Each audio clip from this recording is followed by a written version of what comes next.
Terima kasih Yang Berhormat Timbalan Speaker. Soalan tenggara adalah berkaitan dengan aplikasi My Jalan ni sejak dilancarkan oleh Yang Berhormat Perdana Menteri pada 24 Ogos 2023. Tenggara ingin mengetahui bolehkah kementerian berkongsi dengan kita berkaitan dengan data aduan rakyat dan berapakah yang telah dapat diselesaikan. Kalau menurut Pasir Salak tadi ada 51,000 aduan.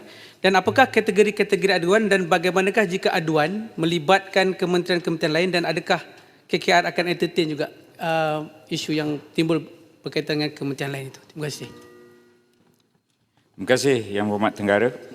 Pasir Salak tadi menyebut 51,000 aduan. Ini angka yang ada di tangan saya daripada Ogos 2023 hingga Januari 2026, 54,055 aduan. Daripada itu melibatkan jalan persekutuan, lebuh raya dan jalan negeri 16,671 aduan atau 30.8%.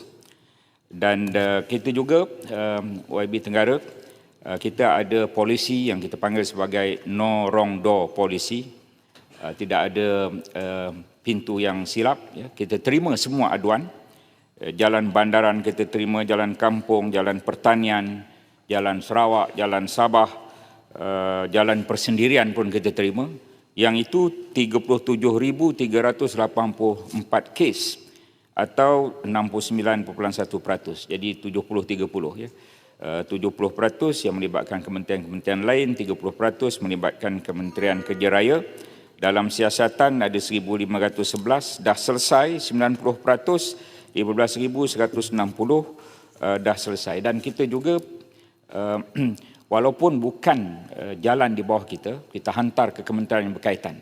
Jika aduan itu mengenai jalan pertanian, kita hantar ke Kementerian Pertanian. Jika jalan itu jalan kampung, kita hantar ke KKDW. Jadi kita dalam kerajaan yang sama, maka kita saling membantu untuk menyelesaikan masalah rakyat. Terima kasih.